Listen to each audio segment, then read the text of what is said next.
নমস্কার, আমি শ্রী বিনায়ক সোহম রায়।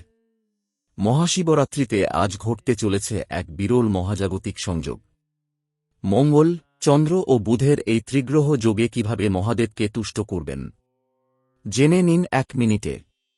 বিশুদ্ধ সিদ্ধান্ত পঞ্জিকা মতে আজ 15ই ফেব্রুয়ারি ঠিক বিকেল 5টা 6 মিনিট থেকে কাল বিকেল 5টা 35 মিনিট পর্যন্ত শিবলিঙ্গে জল ঢালার সেরা সময়।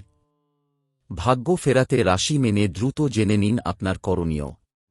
মেষ ও বৃশ্চিক, কাঁচা দুধ ও লাল ফুল। বৃষ ও তুলা, দই, চিনি বা সুগন্ধি তেল। মিথুন ও কন্যা, আখের রস বা বেলপাতা। কর্কট, কাঁচা দুধে চিনি। সিংহ, মধু মিশ্রিত জল। ধনু ও মীন, দুধে হলুদ বা জাফরান।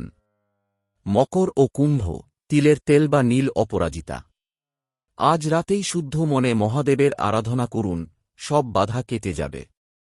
ভিডিওটি শেয়ার করুন আর কমেন্টে অবশ্যই লিখুন হর হর মহাদেব।